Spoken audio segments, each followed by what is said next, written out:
हाँ जी, तो जय हिंद बच्चों। कैसे हैं आप लोग? सब ठीक ठाक चल रहा है? पढ़ाई जम के कर रहे हैं? नहीं यार, जम के पढ़ाई नहीं हो रहा है। सारे बच्चे काम नहीं कर रहे हैं, कुछ तो मक्कारी कर रहे हैं। हमने डेटा निकाला तो ऐप के ऊपर 50% बच्चे ही होमवर्क सबमिट कर पाते हैं। 50% मक्कारी शुरू कर दिया है। क्या है भाई?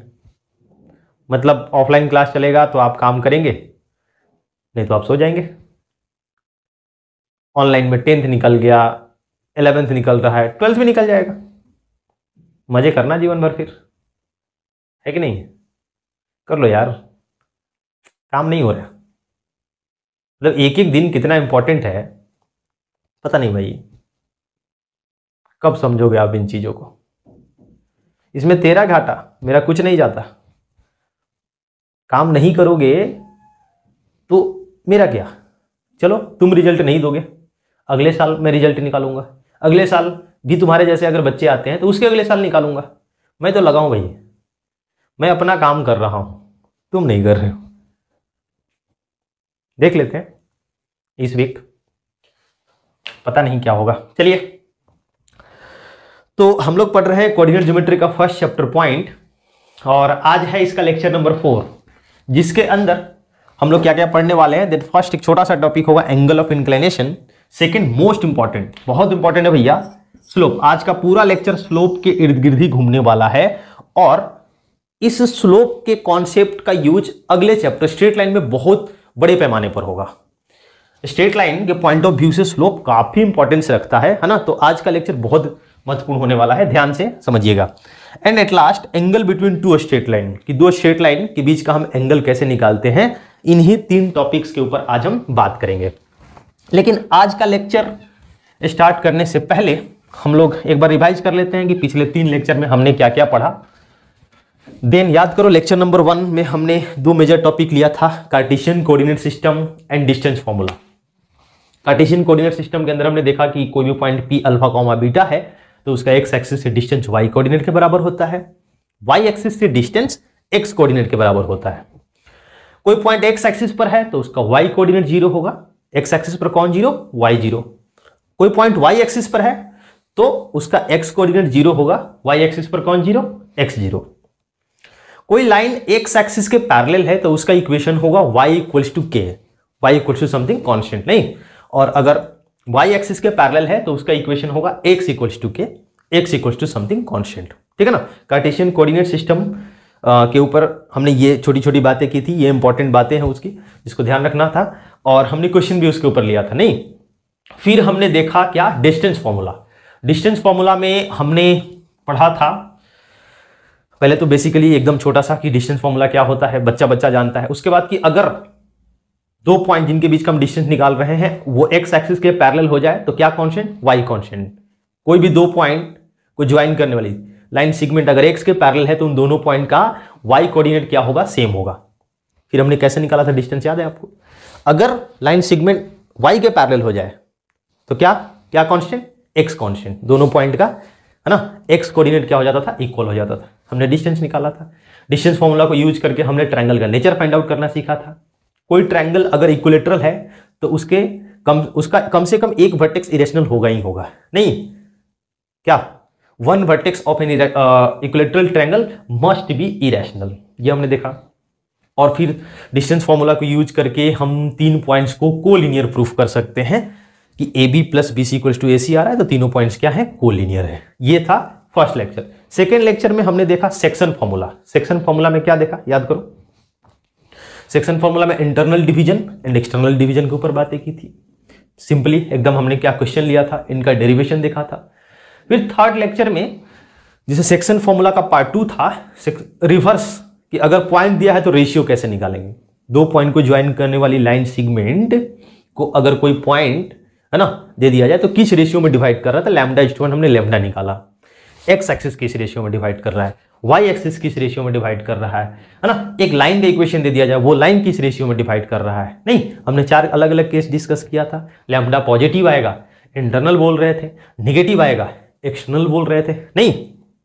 एंड एट लास्ट एक हमने कॉन्सेप्ट देखा हार्मोनिक कंजुगेट। क्या होता है कि अगर एक लाइन सेगमेंट ए बी है, उसको पॉइंट पी इंटरनली जिस रेशियो में डिवाइड कर रहा है और क्यू एक्सटर्नली उसी रेशियो में डिवाइड कर रहा है, then point P and Q are said to be harmonic conjugate with respect to line segment A B. ठीक है ना, ये क्या था, हार्मोनिक कंजुगेट का कॉन्सेप्ट था। तो यहां तक हमने लेक्चर 3 में पढ़ लिया है। ये था लेक्चर 1, 2 एंड 3 का कहानी। आज का हम लेक्चर स्टार्ट करते हैं, है ना। फर्स्ट क्या, angle of inclination. Angle of inclination, कुछ एंगल का बात करने वाले हैं, नाम से तो ऐसा ही लग रहा है ना। एंगल ऑफ इंक्लाइनेशन बोलो, एंगल ऑफ इंक्लिनेशन बोलो, जो भी समझ आ रहा है ना। क्या होता है ये एंगल ऑफ इंक्लाइनेशन? तो एंगल ऑफ इंक्लाइनेशन किसी स्ट्रेट लाइन के लिए डिफाइन होता है। किसी स्ट्रेट लाइन के लिए, कोई भी स्ट्रेट लाइन एक्स एक्सिस के पॉजिटिव डायरेक्शन के साथ, ध्यान दीजिएगा मैं क्या कह रहा हूं, ये स्ट्रेट लाइन है ना, ये स्ट्रेट लाइन है, ये यहां पर एक्स एक्सिस को कट कर रहा है, इस पॉइंट से इधर पॉजिटिव होगा और इधर क्या होगा, ये नेगेटिव डायरेक्शन है। तो एक्स एक्सिस के पॉजिटिव डायरेक्शन के साथ एंटी क्लॉकवाइज में जो एंगल बनाता है, this angle is called angle of inclination. फिर से समझिएगा, एंगल ऑफ इंक्लाइनेशन क्या है, कोई भी स्ट्रेट लाइन एक्स एक्सिस को जहां पर क्रॉस कर रहा है या कट कर रहा है, उस पॉइंट से, है ना, पॉजिटिव में चलो, पॉजिटिव एक्स एक्सिस के साथ एंटी क्लॉकवाइज में जो स्ट्रेट लाइन वो एंगल बनाएगा, this angle is called angle of inclination. समझ आ रहा है क्या? अच्छा, एंगल ऑफ इंक्लाइनेशन। और ये देखिए, ये देखो एंगल ऑफ इंक्लाइनेशन, यहां पर हमें एंगल ऑफ इंक्लाइनेशन एक्यूट दिख रहा था, यहां पर क्या दिख रहा है, ऑब्ट्यूस दिख रहा है। क्या दिख रहा है? ऑब्ट्यूस दिख रहा है। अच्छा, कोई जरूरी नहीं है कि एक्स एक्सिस को पॉजिटिव की तरफ ही कट करे, इधर भी कट कर सकता है ना। ये है हमारा लाइन, ये है हमारा लाइन एल। अब देखो, ये जहां भी कट कर रहा है, इस पॉइंट से ये वाला डायरेक्शन क्या है, पॉजिटिव डायरेक्शन है, और ये वाला नेगेटिव डायरेक्शन। तो पॉजिटिव के साथ जो एंगल बनाएगा, this is called angle of inclination. ध्यान दीजिए, है ना, कहीं भी कट कर सकता है, ओरिजिन के राइट में भी कट कर सकता है, ओरिजिन के लेफ्ट में, लेकिन जहां भी इंटरसेक्ट कर रहा है एक्स एक्सिस को, उससे राइट में पॉजिटिव डायरेक्शन होगा, पॉजिटिव डायरेक्शन के साथ एंटी क्लॉकवाइज में जो एंगल बनाएगा, that angle is called angle of inclination. ठीक है ना, ये स्क्रीन पर आपको डेफिनेशन दिख रहा है, डेफिनेशन नोट करना, ठीक है ना। अच्छा, अगर बात किया जाए कि एक्सिस का, है ना, कोऑर्डिनेट एक्सिस का एंगल ऑफ इंक्लाइनेशन क्या होगा, एक्स एक्सिस का, एक्स एक्सिस का एंड वाई एक्सिस का। एक्स एक्सिस का एंगल ऑफ इंक्लाइनेशन बता सकते हैं आप, कहोगे एक्स एक्सिस का एंगल ऑफ इंक्लाइनेशन, खुद एक्स एक्सिस के साथ ही डेफिनेशन क्या है कि angle made by positive direction of x axis in anti clockwise direction. जैसे ये लाइन था, है ना, तो ये यहां पर लेट सपोज कि 60 बना रहा है, थोड़ा ऐसे 45 बनाता है, ऐसे 30, ये अगर एक्स एक्सिस के साथ ये कोइंसाइड करता है ना, तो कितना एंगल बनाता, बताओ, 0 डिग्री। तो एक्स एक्सिस के साथ अगर कोई लाइन कोइंसाइड करेगी, या इवन एक्स एक्सिस के कोई पैरेलल भी ऐसे लाइन होगा ना, पैरेलल भी, देख रहे हैं आप, तो इन लाइंस का एंगल ऑफ इंक्लाइनेशन क्या होगा, 0। एक्स एक्सिस के साथ खुद एक्स एक्सिस या फिर ये लाइंस भी कितना एंगल बना रही हैं, कितना एंगल बना रही हैं, 0 डिग्री। एक्स एक्सिस या फिर एक्स एक्सिस के पैरेलल लाइंस का एंगल ऑफ इंक्लाइनेशन 0 डिग्री होता है। उसी प्रकार से अगर बात किया जाए वाई एक्सिस का, तो वाई एक्सिस कितना एंगल बना रहा है, कितना एंगल बना रहा है, तो आप समझ गए होंगे, वाई एक्सिस का एंगल ऑफ इंक्लाइनेशन किससे मेजर करना है, एक्स एक्सिस के साथ। तो वाई एक्सिस का एंगल ऑफ इंक्लाइनेशन 90 डिग्री होगा, या वाई एक्सिस के पैरेलल भी हम कोई लाइन ले लेंगे ना, तो इसका भी एंगल ऑफ इंक्लाइनेशन क्या होगा, इसका भी एंगल ऑफ इंक्लाइनेशन 90 डिग्री ही होगा। समझ आ गया? तो हॉरिजॉन्टल लाइन का angle of inclination 0 degree and vertical line का एंगल ऑफ इंक्लाइनेशन 90 डिग्री होता है। क्लियर है? तो हम कह सकते हैं कि एंगल ऑफ, यहां पर क्या है, यहां पर देख लो आप, एंगल ऑफ इंक्लाइनेशन एक्यूट है, यहां पर एंगल ऑफ इंक्लाइनेशन क्या है, ऑब्ट्यूस है, यहां भी ऑब्ट्यूस ही है ना। एक्स एक्सिस वाला हमने लिया तो इसका एंगल ऑफ इंक्लाइनेशन कितना, 0 आया, इसका एंगल ऑफ इंक्लाइनेशन 90 आ रहा है। तो एंगल ऑफ इंक्लाइनेशन कहां से कहां तक वेरी कर सकता है, सोच के बताइए, कहां से कहां तक। अगर ये लाइन एक्स एक्सिस के साथ कोइंसाइड करेगा या एक्स एक्सिस के पैरेलल होगा, मतलब हॉरिजॉन्टल लाइंस होंगी, तो इसका एंगल ऑफ इंक्लाइनेशन 0 आएगा, जीरो आएगा। जैसे जैसे बढ़ा ये 10, 20, 30, 45, 60, समझ आ रहा है क्या? ऐसे करके ये अगर वर्टिकल हो गया तो 90 डिग्री, वर्टिकल हो गया तो 90 डिग्री, अब आगे बढ़ेगा, है ना? जैसे ये देखो, है ना, ये 90 से आगे बढ़ा है तो ऐसे 120, 135, है ना, इस तरह से। और फिर से एक्स एक्सिस के साथ कोइंसाइड कर जाएगा तो वो क्या हो जाएगा? 180 degree. 180 degree is nothing but 0 degree, समझ आ रहा है क्या? और अगर इसको और आगे लेकर के जाएंगे जीरो से, तो फिर तो ये वाला थोड़ी ना एंगल मेजर होगा, ये एंगल मेजर होने लग जाएगा ना। समझ रहे हैं मैं क्या कह रहा हूं? ये देखो वर्टिकल दिस, समझ आ गया ना, दिस ये एंगल, लेकिन जैसे ही ये लाइन इसके साथ आया तो फिर ये 0 डिग्री बना रहा है। और अगर इसको देखो, ये ऐसे बढ़ रहा है वर्टिकल हुआ, फिर ये ऑब्ट्यूस एंगल, फिर से ये 0 डिग्री बनाएगा, और 0 से फिर आगे बढ़ेगा ये तो फिर से 30 डिग्री, 45 डिग्री। ऐसा नहीं कि ये स्ट्रेट लाइन है, घूमते घूमते अगर ये यहां चला गया घूमते घूमते, तो ये वाला एंगल नहीं होगा। कौन सा वाला एंगल होगा? ये वाला। समझ रहा है मैं क्या कर रहा हूं?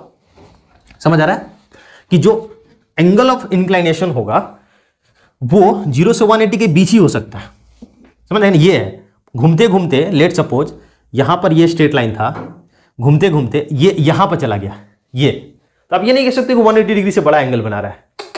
180 से बड़ा नहीं बना रहा है ना। ये वाला एंगल ऑफ इंक्लिनेशन होगा। समझ आ गया ना? तो एंगल ऑफ इंक्लिनेशन कहां से कहां तक वेरी करेगा, समझ गए होंगे? अब एक्यूट होगा तो हम बोलेंगे कि थीटा 90 से छोटा है, ऑब्ट्यूस है तो बोलेंगे थीटा 90 से बड़ा है, थीटा 90 से बड़ा है। That means angle of inclination theta 0 degree से लेकर के 180 डिग्री तक वेरी करेगा, फर्स्ट क्वाड्रेंट में या फिर सेकंड क्वाड्रेंट में। हमने 0 पर इक्वालिटी लिया है, इक्वल टू 180 पर नहीं, क्योंकि 180 फिर तो 0 ही हो जाएगा ना। समझ आ रहा है क्या? तो ये है एंगल ऑफ इंक्लाइनेशन का कॉन्सेप्ट। आई होप कि समझ आया होगा, है ना? एंगल ऑफ इंक्लाइनेशन अगर अब ये समझ आ गया है तो अब आगे बढ़ते हैं। अगला जो हमारा कॉन्सेप्ट होगा बहुत इंपॉर्टेंट, कॉल्ड स्लोप।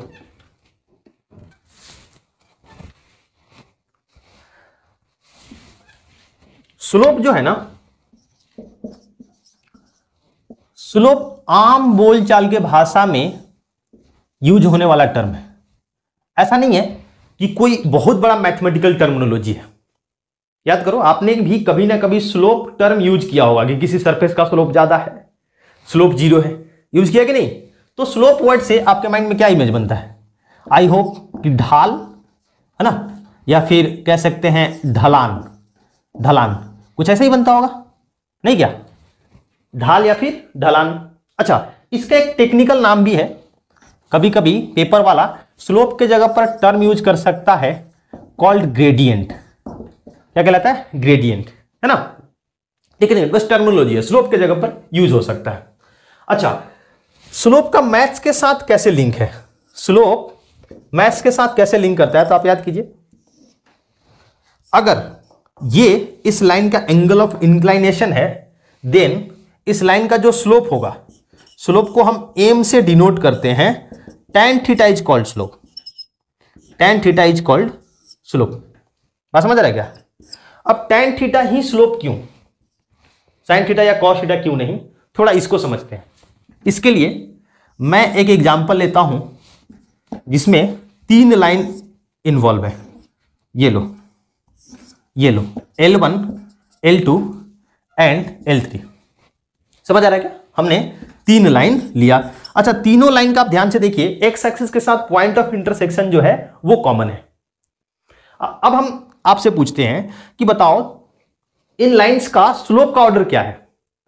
तो बिना किसी मैथमेटिकल कैलकुलेशन के, बिना किसी मैथमेटिकल जानकारी के कोई भी व्यक्ति बता सकता है कि L1 का स्लोप L2 से ज्यादा है और L2 का स्लोप L3 से ज्यादा है। That means M1 is greater than M2 is greater than M3। कोई भी बता सकता है, बिल्कुल एकदम। समझ आ रहा है क्या? अब देखो इनका tan थीटा के साथ लिंक कैसे हुआ, समझिए इस बात को। अगर मैं कहूं कि इसका एंगल ऑफ इंक्लिनेशन θ1 है, इसका θ2 है और इसका θ3 है ना। L1 का एंगल ऑफ इंक्लिनेशन θ1, L2 का θ2 एंड L3 का θ3। समझ आ रहा है क्या? और ये जो हमने परपेंडिकुलर ड्रॉप किया एक्स एक्सिस के ऊपर, ये एक्स एक्सिस के साथ बी पर मिल रहा है, L1 के साथ P पर, L2 के साथ Q पर और L3 के साथ R पर। समझ आ गया? तो स्लोप का मतलब होता है ना राइज ओवर रन। समझना मैं क्या कह रहा हूं, राइज ओवर रन। इसका मतलब सर, इसका मतलब कि हमने ये राइज ओवर रन का मतलब होता है किसी पॉइंट, किसी लाइन के ऊपर नीचे के किसी पॉइंट से ऊपर के पॉइंट तक पहुंचने के लिए हमें कितना वर्टिकल ग्रोथ मिला with respect to horizontal distance. This is called rise over run. नहीं समझ आया सर? देखो, जैसे अगर इस पॉइंट ए से बी तक हम पहुंचना चाहते हैं तो ये हॉरिजेंटल डिस्टेंस कवर करना पड़ेगा और ये क्या होगा, वर्टिकल डिस्टेंस। कोऑर्डिनेट ज्योमेट्री में हम ऐसे ही तो चलते हैं, हॉरिजेंटल वर्टिकल। तो ये जो है ना हमारा, ये दिस इज राइज, इतना हम ऊपर उठे, और ये क्या है हमारा रन, इतना हमें हॉरिजेंटल डिस्टेंस कवर करना पड़ा। समझ आ रहा है क्या? अब इन तीनों लाइंस में क्या खास बात है कि हम एक्स एक्सिस के long same horizontal distance cover करना चाहते हैं, मतलब हमारा सेम रन है। अब देखो इस रन के लिए, अब ध्यान से देखिए, L1 का सबसे ज्यादा राइज हो रहा है। हमने ए से बी गए तो फिर देखो PB सबसे बड़ा है। समझ रहे क्या? वर्टिकल ग्रोथ सबसे ज्यादा किस में, L1 में है। उसके बाद L2 में, और सबसे कम किस में, सबसे कम किस में, L3 में। समझ आ रहा है क्या? समझ आ रहा है ना? तो राइज ओवर रन, इसको हम लिख देते हैं यहां पर। ढलान जो है हमारा, ये क्या है, this is rise over run, rise over run. समझिएगा, समझिएगा। और राइज ओवर रन का मतलब क्या, राइज ओवर रन का मतलब क्या, देखो तीनों में, perpendicular upon base, perpendicular upon base, perpendicular upon base. समझ आ रहा है क्या? तो क्या इसका एंगल ऑफ इंक्लिनेशन से लिंक नहीं बन रहा है क्या? Perpendicular upon base, perpendicular upon base, perpendicular upon base, that is tan theta. Clear हो रहा है एकदम? समझ आ रहा है? समझ आ रहा है कि नहीं? अच्छा, राइज ओवर रन में भी एक बात आपको ध्यान रखना होगा, अगर हम पॉजिटिव हॉरिजेंटल डिस्टेंस कवर कर रहे हैं तो यहां पर रन पॉजिटिव है, और पॉजिटिव वर्टिकल डिस्टेंस तो रन पॉजिटिव है। लेकिन अगर लाइन ऐसा होता है, इस नीचे के पॉइंट से ऊपर जाना है, तो हमें देखो ये नेगेटिव हॉरिजेंटल डिस्टेंस कवर करना होता, और ये पॉजिटिव वर्टिकल डिस्टेंस। ये रन है ना, इधर रन है, ये क्या है, नेगेटिव है, और ये क्या है, राइज है। राइज क्या है यहां पर, पॉजिटिव है, क्योंकि ये क्या होता है, this is positive, this is positive, ये क्या, नेगेटिव, और ये क्या, नेगेटिव। तो अगर राइट में हॉरिजेंटल डिस्टेंस कवर कर रहे हैं, है ना, लेफ्ट टू राइट पॉजिटिव होगा, राइट टू लेफ्ट नेगेटिव होगा। ऊपर जा रहे हैं पॉजिटिव राइज होगा, नीचे जा रहे हैं नेगेटिव राइज होगा, हाँ राइज होगा। तो ये राइज रन से आपको थोड़ा सा क्लियर हुआ होगा कि स्लोप का कहानी tan थीटा के साथ कैसे लिंक होता है। समझ आ गया ना? क्लियर हो रहा है? अच्छा सर, इतना क्यों बता रहे हैं, राइज और रन का यूज है क्या? नहीं जी, बिल्कुल नहीं, बिल्कुल नहीं। आपको बस इतना सा ध्यान रखना है ना कि tan theta is called slope. अगर किसी लाइन का एंगल ऑफ इंक्लिनेशन गिवन है, एंगल ऑफ इंक्लिनेशन अगर थीटा है, then tan theta is called slope. बस इतना याद रखो, इतना ध्यान रखना। और इसका डिटेल डिस्कशन तो हम लोग कैलकुलस में करते हैं, dy/dx, है ना। थोड़ा सा हमने मैथमेटिकल, बेसिक मैथमेटिक्स फिजिक्स के अंदर इसको बताया भी है। तो अभी के लिए क्या ध्यान रखना है कि अगर किसी लाइन का एंगल ऑफ इंक्लिनेशन गिवन है, theta, then tan theta is called slope, tan theta is called slope. समझ आ रहा है क्या? समझ आ रहा है क्या? आई होप क्लियर हुआ होगा। अच्छा, कुछ एग्जांपल लेकर के देखें क्या। जैसे अगर मैं कहूं कि थीटा जो है वो 0 डिग्री है, तो बताइए स्लोप कितना आएगा, स्लोप कितना आएगा, स्लोप भी क्या आएगा, 0 आएगा। tan theta, tan 0 degree. अच्छा, थीटा 0 होने का मतलब क्या, ये लाइन किसके, एक्स एक्सिस के साथ कोइंसाइड कर रहा है, हॉरिजेंटल लाइन है। समझ आ रहा है क्या? तो हम कह सकते हैं that is slope of horizontal lines are, है ना, या हॉरिजेंटल लाइंस इज जीरो। जब भी कोई हॉरिजेंटल लाइंस का बात करेगा उसका स्लोप क्या होगा, 0 होगा। अब ऐसी बात भैया, हॉरिजेंटल लाइंस, कोई बेंच है, बेंच पर हम बैठेंगे तो स्लाइड करेंगे क्या? नहीं, बिल्कुल नहीं। बेंच पर कैसे स्लाइड कर सकते? अब बेंच को थोड़ा टेढ़ा करो, उसमें उसका कुछ एंगल ऑफ इंक्लिनेशन बनाओ, तब जाकर के हम स्लाइड कर सकते हैं। अच्छा, इसमें अगर मैं कहूं आपसे कि थीटा अगर 45 डिग्री है, 45 डिग्री है, तो स्लोप कितना आएगा? m tan 45 कितना हो जाएगा? tan 45 1, tan 45 1, समझ रहा है क्या? अगर ये 45 डिग्री बन गया तो स्लोप कितना आएगा? 1 आएगा। फिर अगर मैं आपसे कहूं कि थीटा 90 डिग्री है, थीटा 90 डिग्री का मतलब क्या? थीटा 90 डिग्री का मतलब क्या? वर्टिकल लाइंस, मतलब वर्टिकल लाइंस, वर्टिकल लाइंस। तो tan 90 का मतलब क्या? स्लोप इनफाइनाइट, स्लोप इनफाइनाइट कह सकते हैं या फिर नॉट डिफाइंड बोल सकते हैं। स्लोप क्या होगा? इनफाइनाइट या फिर नॉट डिफाइंड। तो अगर वर्टिकल लाइंस की बात की जाएगी, वर्टिकल लाइंस की स्लोप की बात की जाएगी, समझ आ रहा है क्या? है ना? Slope of vertical lines is not defined, is not defined. Vertical line का स्लोप कैसे डिफाइन कर सकते हैं? आप कैसे बैठ सकते हो? वर्टिकल लाइंस है ना, कुछ ना कुछ तो इंक्लिनेशन होना चाहिए ना, तभी जाकर उस पर स्लाइड। वर्टिकल हो गया तो फिर समथिंग पॉजिटिव अपॉन जीरो हो जाएगा नीचे का कहानी। क्लियर हो रहा है क्या? क्लियर हो रहा है? अच्छा, इसमें कुछ एक और 1-2 एग्जांपल। अगर मैं कहूं कि theta equals to 150 degree, 150 degree, तो स्लोप कितना हो जाएगा? tan 150 मतलब कितना निकाल सकते हो? tan 180 माइनस 30 तो कितना होगा? -√3। क्लियर है ना? देन आपको यह समझ आया होगा कि अगर एंगल ऑफ इंक्लिनेशन दे दिया जाए तो हम स्लोप निकाल सकते हैं। चलिए आगे। अच्छा, तो ये तो है if theta is given then tan theta is called slope. मैं कुछ एग्जाम्पल लेता हूं, कुछ लाइन ड्रॉ करके मैं दे रहा हूं। आपको बताना होगा कि इनमें है ना स्लोप का ऑर्डर क्या होगा, स्लोप का ऑर्डर क्या होगा। ठीक है, ये लीजिए, ये एक हॉरिजॉन्टल लाइन है, ये L1 है, ये L1 है ना। उसके बाद ये हमारा L2 है, ये L2 है, दिस इज L3, ये L4 है, ये L5 है, दिस इज L6 एंड ये L7, ये है L7 है ना। अब इसमें स्लोप का ऑर्डर बताना है, स्लोप का ऑर्डर बताना है। ये तो वर्टिकल लाइन है, इसका स्लोप तो डिफाइन होगा ही नहीं। आपको L1 L2 L3 में तो दिख रहा है साफ साफ। L1 का स्लोप क्या होगा? 0। L2 का उससे ज्यादा है ना, ये 30 डिग्री मान लो आप थोड़ी देर के लिए। मैं ऐसे ले लेता हूं कि यहां पर थीटा क्या है? 0 डिग्री, यहां पर थीटा 30 डिग्री, यहां पर थीटा 45 डिग्री, ये थीटा 60 डिग्री। और आगे बढ़ते हैं, यहां पर मैं ले रहा हूं थीटा 120, ये 135 और ये 150 है ना। एग्जाम्पल से समझने में आसानी होगा। अब सोचो, जब थीटा 0 तो बताइए स्लोप कितना? स्लोप क्या होगा? 0। स्लोप क्या होगा? ऑब्वियसली 0। जब थीटा 30 डिग्री तो स्लोप क्या होगा? tan 30 1/√3, 1/√3, 45 पर 1 और बढ़ गया है ना, 0 से 1/√3 और 1/√3 से और बड़ा होकर के 1 हो गया। 60 डिग्री होगा तो क्या होगा? 60 डिग्री पर tan 60 कितना होगा? √3। स्लोप कितना हो जाएगा? √3। अच्छा, अगर 120 पर बात किया जाए, 120 पर, तो tan 120 डिग्री निकाल सकते हैं, निकाल के देखो है ना। 180 माइनस 60 तो ये माइनस tan 60 के बराबर आएगा, मतलब -√3, -√3। समझ आ रहा है? फिर यहां पर आप निकाल के देखिए, ये आएगा -1, यहां पर निकाल के देखिए, ये आएगा -1/√3, -1/√3।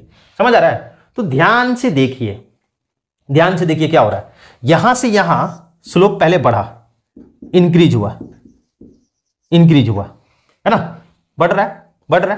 अच्छा, -√3 और -1 में कौन बढ़ा?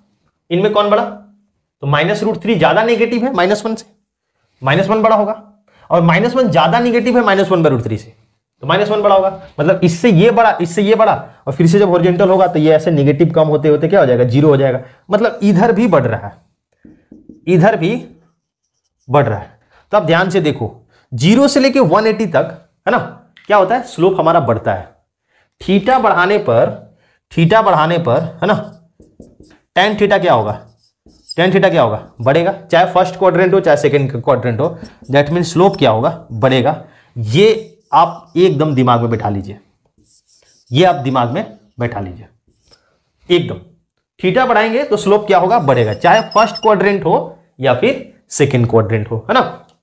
अच्छा, इसमें हम कह सकते हैं जैसे अब इसमें L1 L2 का बात हो रहा है, तो M1 से कौन बड़ा था, M1 से M2 बड़ा था, M2 से M3 बड़ा था, M3 से M4 बड़ा था ना, है ना, क्योंकि M1 क्या था, 0 था, और ये सब क्या थे, पॉजिटिव थे। अच्छा, इनमें देखो सबसे बड़ा कौन, M7, लेकिन निगेटिव है तो इन सबसे तो छोटा ही होगा, तो M7 है ना, फिर M6 और इसके बाद M5, तो इधर ये ऑर्डर होगा लेकिन नेगेटिव होगा, है ना। दैट मीन्स अगर 0 डिग्री तो 0, एक्यूट बना रहा है तो पॉजिटिव, ऑब्ट्यूस बना रहा है तो नेगेटिव, है ना। m equals to tan theta में m equals to tan theta हमारा स्लोप होता है, m equals to tan theta हमारा स्लोप होता है। इसमें अगर थीटा लेस देन 90 हुआ, दैट मीन्स क्या हुआ, एक्यूट एंगल हुआ, तो जो हमारा स्लोप होगा ये क्या होगा, पॉजिटिव होगा, स्लोप क्या होगा, पॉजिटिव होगा। देख लो आप ये सब एंगल। अच्छा, अगर जो थीटा है दिस इज ग्रेटर देन 90, अगर 90 से बड़ा हो गया दैट मीन्स ऑब्ट्यूस हो गया, तो उस केस में आप देख रहे हैं ना, इनके लिए ये थीटा था, देखो ये सब ये थीटा था, और इनके लिए ये देखिए, देख पा रहे हैं आप, है ना, 90 डिग्री से बड़ा है, ये क्या था, ये हमारा 90 डिग्री था, है ना, उनसे बड़ा एंगल, है ना, L5 L6 L7 90 से बड़ा एंगल बना रही है, तो उस केस में जो हमारा स्लोप आएगा वो क्या आएगा, नेगेटिव आएगा, स्लोप क्या आएगा, नेगेटिव। और अगर थीटा जीरो तो स्लोप क्या होगा, 0, और थीटा अगर 90 डिग्री तो उस केस में स्लोप इनफाइनाइट होता है, या हम कह सकते हैं कि नॉट डिफाइन होता है। तो ये है अभी तक का समरी, हमने जो भी बातें अभी तक बताई उन सारी बातों का ये सम अप है। ये स्लोप क्या होता है, अगर एंगल ऑफ इंक्लिनेशन थीटा है तो स्लोप होगा tan थीटा, स्लोप क्या होगा, tan थीटा। समझ आ रहा है क्या, theta 0 slope 0, theta 90 slope define नहीं होगा भैया, 90 के लिए थीटा 90 के लिए स्लोप डिफाइन नहीं होता है, या हम कह सकते हैं क्या होता है, इनफाइनाइट होता है। अच्छा, अगर थीटा फर्स्ट क्वाड्रेंट में है, एक्यूट एंगल, तो स्लोप क्या होगा, पॉजिटिव होगा, सेकंड क्वाड्रेंट में है तो स्लोप क्या होगा, नेगेटिव होगा, ठीक है ना। चलिए अब इसमें हम आगे बढ़ते हैं। हाँ जी, तो अब हम बात करेंगे slope of a line segment joining two given points, है ना। हमारा अगला हेडिंग होगा slope of a line segment, चलो इतना ही, slope of a line segment, ठीक है। अगर दो पॉइंट का कोऑर्डिनेट हमें मिल जाए तो उन दोनों पॉइंट को ज्वाइन करने वाली लाइन सेगमेंट का हम स्लोप निकाल सकते हैं। कैसे, आइए समझते हैं।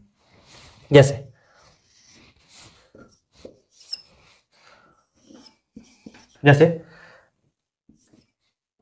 ये एक पॉइंट है जिसका कोऑर्डिनेट है x1, y1, ये दूसरा पॉइंट जिसका कोऑर्डिनेट x2, y2, ठीक है ना। ये दो पॉइंट्स हैं, a, b, जिनका कोऑर्डिनेट गिवन है, समझ आ गया ना। इनका कोऑर्डिनेट गिवन है x1, y1 and x2, y2। अब इस लाइन सेगमेंट का हमें स्लोप निकालना है, तो आप कहोगे कि सर स्लोप तो लाइन का होता है ना, लाइन का मतलब कि ये x एक्सिस के साथ एंगल तो बना नहीं रहा, तो हम स्लोप कैसे डिफाइन करेंगे, हमारे पास एंगल ऑफ इंक्लिनेशन तो है नहीं। जब एंगल ऑफ इंक्लिनेशन थीटा होता है तब tan थीटा को हम क्या बोलते हैं, स्लोप बोलते हैं। तो मैं कहूंगा कोई बात नहीं, ये x एक्सिस के साथ एंगल नहीं बना रहा है अभी, लेकिन अगर ये बनाता, इसको हम आगे एक्सटेंड करते हैं, ये जिस लाइन का पार्ट है वो तो बना सकता था ना, ये एक लाइन का पार्ट है कि नहीं, आगे अगर डॉटेड इसको लेकर के जाएं, है ना, तो ये एक लाइन का पार्ट है, वो लाइन तो एंगल बना सकती है ना। लेट सपोज कि वो लाइन थीटा एंगल बनाती है, तो इस थीटा के लिए tan थीटा लाइन का स्लोप होगा, जो लाइन का स्लोप होगा वही तो लाइन सेगमेंट AB का भी स्लोप होगा, समझ रहे हैं। तो अगर किसी प्रकार से ये थीटा आ जाए या फिर इस थीटा के लिए tan थीटा आ जाए तो फिर हम लाइन सेगमेंट AB का स्लोप बता सकते हैं। कैसे आएगा? हम क्या करते हैं, एक जुगाड़ लगाते हैं। ये लो जी, हमने एक राइट एंगल ट्रायंगल फॉर्म किया। ये थीटा है तो क्या ये भी थीटा होगा क्या?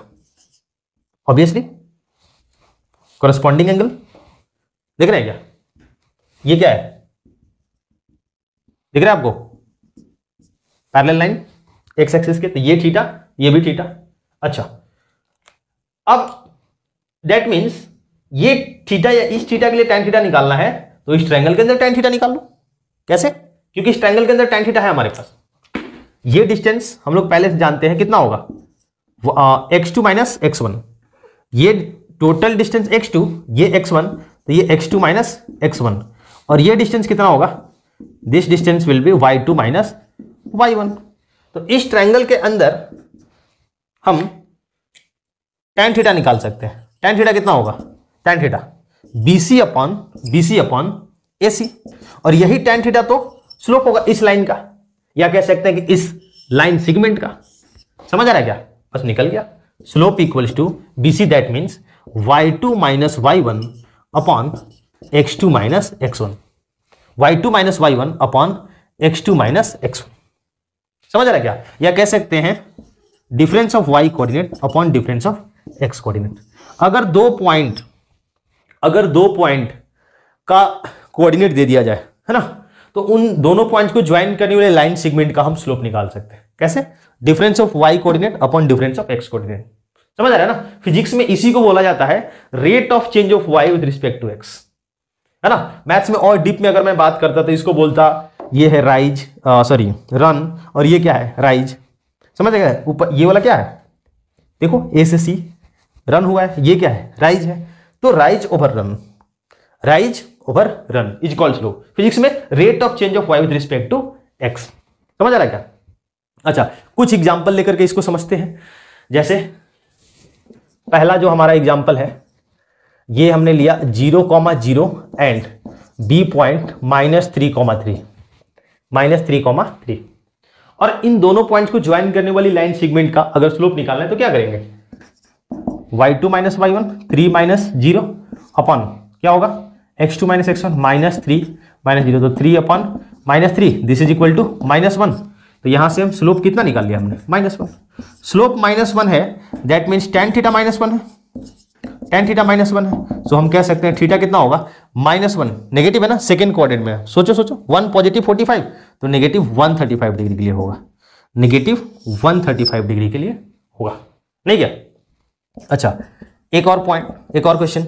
अगर मैं कह दूं कि ए जो है 3,4 एंड बी जो है -5,4 इसका स्लोप निकाल सकते हैं।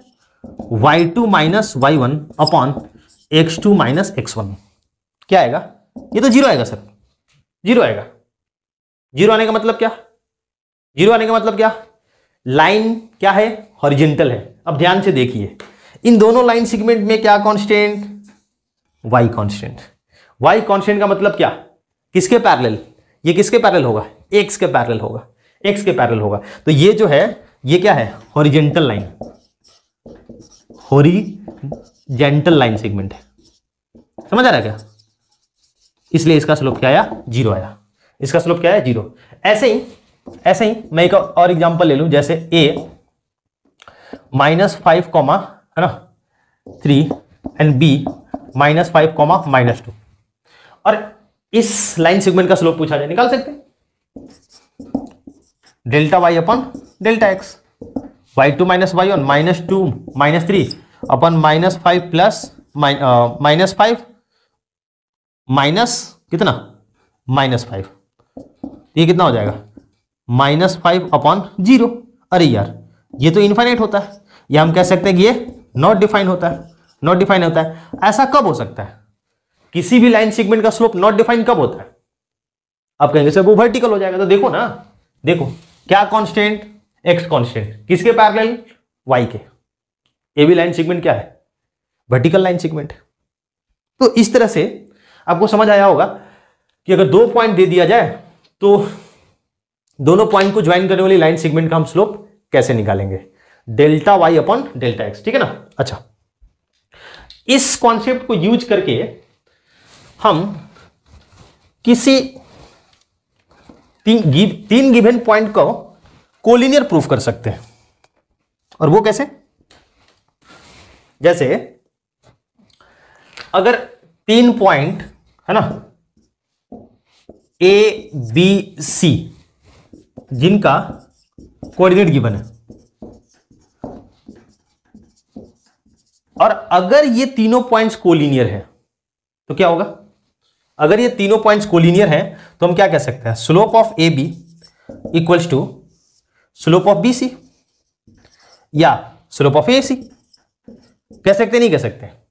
अगर 3 पॉइंट्स कोलिनियर हैं तो किन्हीं 2 लाइन सेगमेंट का हम स्लोप इक्वल कर सकते हैं, है ना। जैसे अगर इन दोनों का इक्वल करेंगे तो क्या होगा, इन दोनों का इक्वल करेंगे तो y2 minus y1 upon x2 minus x1, इसका y3 minus y2 upon x3 minus x3 minus x2, x3 minus x2। तो ये क्या है, ये क्या है? This is the condition of collinearity, condition of collinearity, कि अगर 3 पॉइंट्स एक लाइन पर लाई करते हैं तो किन्हीं 2 लाइन सेगमेंट के स्लोप को हम इक्वल कर सकते हैं, उनका स्लोप इक्वल होगा। अब इसको कैसे क्वेश्चन में यूज करा सकते हैं? जैसे देखिए एक क्वेश्चन आपको स्क्रीन पर नजर आ रहा होगा, है ना। क्या कह रहे हैं कि find the value of X for which the point x, 2 1, 3 and -2, 4 are collinear. कुछ एक बार ट्राई करेंगे क्या? ओके, ट्राई करें 1, 2, 3, 4, 5 हो गया होगा। चलिए देखते हैं, अगर ये तीनों पॉइंट्स एक लाइन पर लाई करती हैं तो एक्स का वैल्यू फाइंड करना है। क्या होगा? हम कह सकते हैं क्या कि ए बी लाइन सेगमेंट है ना, ये इसको मान लेते हैं कि ये A, this is B, this is C. A B का स्लोप जो होगा, है ना, ए बी का जो स्लोप होगा वो किसके बराबर होगा? ए बी का जो स्लोप होगा वो बी सी के स्लोप के इक्वल होगा। कह सकते हैं ऐसा? बिल्कुल कह सकते हैं। So y2 minus y1 3 minus 2 upon 1 minus X equals to 4 minus 3 upon 1 minus 2।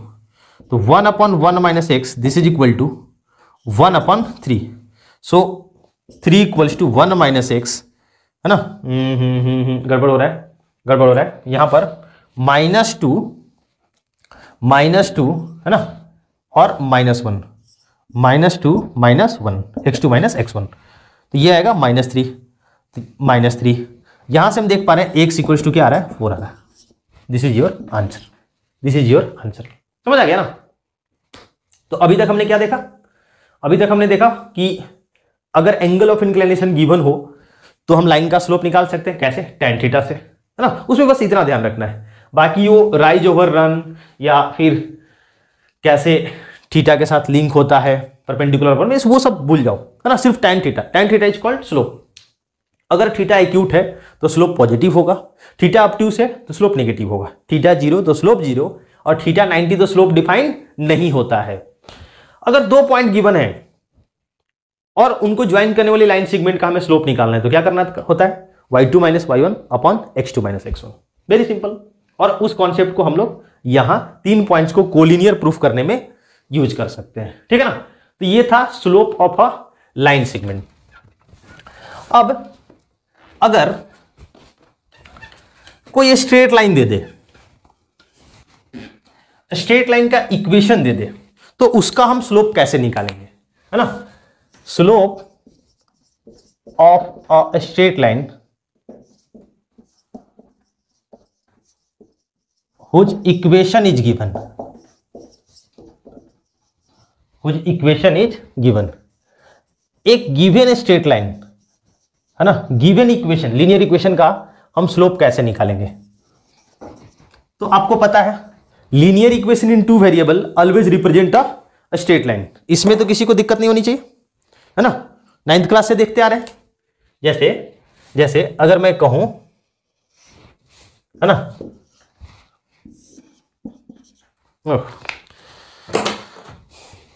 अगर मैं कहूं कि ये एक स्ट्रेट लाइन है ना, कहना क्या, स्ट्रेट लाइन तो है ही, तो इसका इक्वेशन किस फॉर्म का होगा, ऐसा होगा ax plus B Y plus C equals to 0, इसी फॉर्म का होगा नहीं होगा, है ना, लीनियर इक्वेशन है तो ये एक स्ट्रेट लाइन को रिप्रेजेंट करेगा।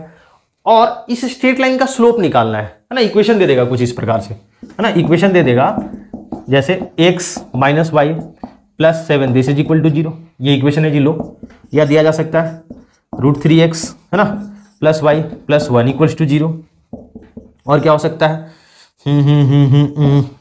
y माइनस 2 इक्वल्स टू 0, ऐसा हो सकता है, या फिर दिया जा सकता है कि 2x माइनस 3, है ना, या दिस इज इक्वल टू 0, ऐसा कुछ हो सकता है। ये सब स्ट्रेट लाइन है, linear equation in two variable है, ये भी लीनियर इक्वेशन टू वेरिएबल ही है, इसमें x का कोफिशिएंट 0 है, इसमें y का कोफिशिएंट 0 है। इनका स्लोप निकालना है, कैसे निकालेंगे। आप कहोगे सर स्लोप निकालने का 2 तरीका अभी तक हम लोग जानते हैं, या तो एंगल ऑफ इंक्लिनेशन दे दो या फिर 2 पॉइंट दे दो, और तो कुछ जानते ही नहीं है। तो यहां पर एंगल ऑफ इंक्लिनेशन तो निकालना टिपिकल होगा, है ना, क्योंकि उसमें कैलकुलस dy/dx का कॉन्सेप्ट लगता है, कुछ बच्चे जानते भी होंगे।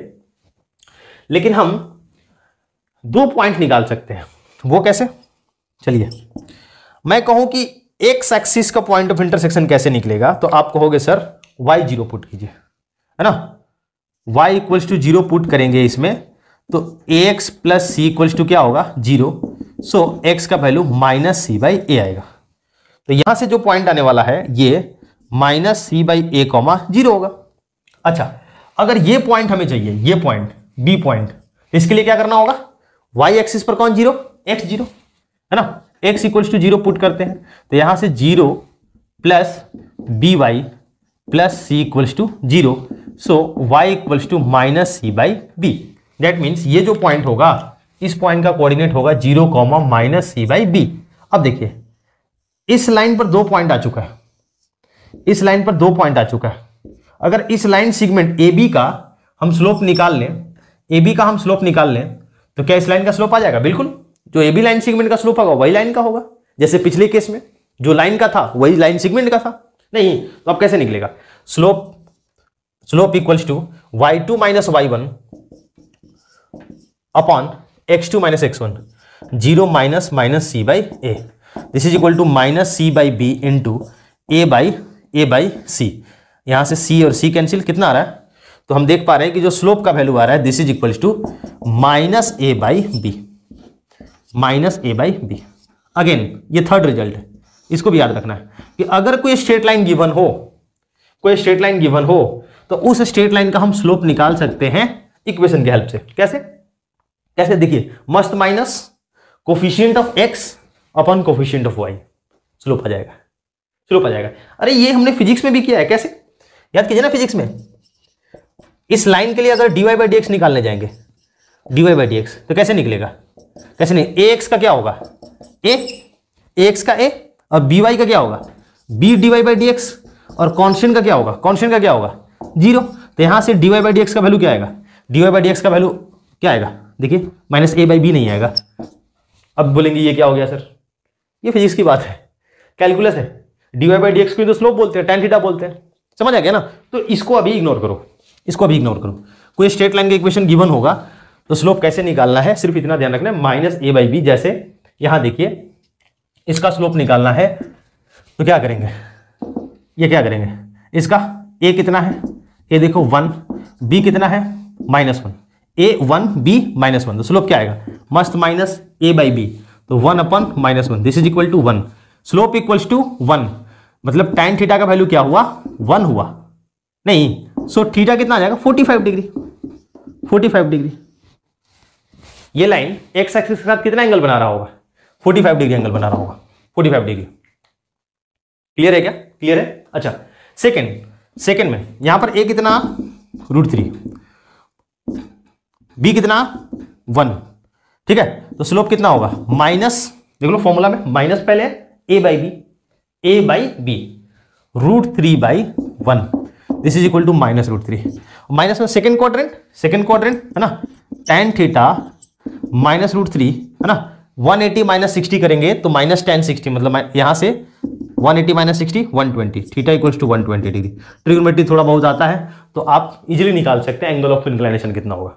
हमें तो सिर्फ स्लोप निकालना है, हमें सिर्फ इससे मतलब है ना, स्लोप एम मतलब tan theta. Angle of inclination तो एक्स्ट्रा में निकाल रहे हैं, समझ आ रहा है क्या, कोई दिक्कत?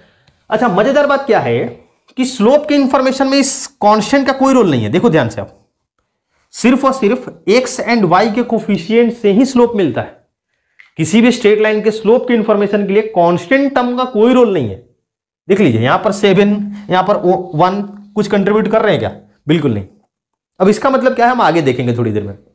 यहां पर देखो, यहां पर स्लोप क्या आएगा, m इक्वल्स टू ए का वैल्यू कितना है यहां पर, ए तो 0 है, x का कोई कंपोनेंट कोफिशिएंट ही नहीं है, इसको लिख सकते हैं ना कि ये 0x है प्लस 1 इंटू आई है, b का वैल्यू 1 है, तो m क्या आएगा माइनस a अपन b, तो 0/1, स्लोप कितना है 0 है, मतलब थीटा कितना slope 0, that means tan theta 0 that means, चलो एक बार लिख देते हैं, slope 0 that means tan theta 0, और tan थीटा 0 का मतलब क्या, tan थीटा 0 का मतलब थीटा 0, अब ये थीटा 0 मतलब क्या होता है पता है आपको? ये लाइन क्या होगी, हॉरिजॉन्टल लाइंस। तो याद कीजिए ना, y equals to 2, y equals to k, किसके पैरेलल, x के पैरेलल, x एक्सिस के पैरेलल लाइन का इक्वेशन क्या होता था, y इक्वल्स टू k ही तो होता था कि नहीं होता था? हॉरिजॉन्टल लाइन नहीं क्या? अच्छा, यहां पर a का वैल्यू 2 और b का वैल्यू कितना है, इस बार b 0 है, इस बार y का कोई कोफिशिएंट नहीं है उसमें, इसका स्लोप कितना आएगा, मस्त माइनस a मीन्स 2 और b कितना 0, तो ये क्या आएगा, ये आएगा इनफाइनाइट या नॉट डिफाइन कह सकते हैं, not define. Slope not define का मतलब क्या है ना, slope not define, that means theta कितना, थीटा 90 डिग्री भैया, वर्टिकल लाइन। याद कीजिए, यहां से देखो ये क्या लिखा हुआ, x इक्वल्स टू -3/2 नहीं लिखा हुआ क्या, x इक्वल्स टू k, ये क्या होता था, y एक्सिस के पैरेलल लाइन होता था, वर्टिकल लाइन, समझ रहे हैं? तो स्ट्रेट लाइन के कॉन्सेप्ट को देखो कैसे अभी से ही हम लोग सीखते जा रहे हैं, कैसे सीख रहे हैं, ठीक है ना। तो 3 बातें हमने देखा, क्या क्या, पहला कि अगर थीटा गिवन हो तो हम स्लोप निकाल सकते हैं, कैसे, tan थीटा। दूसरा, 2 पॉइंट का कोऑर्डिनेट गिवन हो, हम स्लोप निकाल सकते हैं, कैसे, y2 - y1 upon x2 - x1। And third कि अगर साक्षात लाइन ही दे दे, है ना, तो हम स्लोप निकाल सकते हैं, कैसे, minus coefficient of x upon coefficient of y। Clear हो रहा है क्या, कोई प्रॉब्लम है? चले आगे, ओके।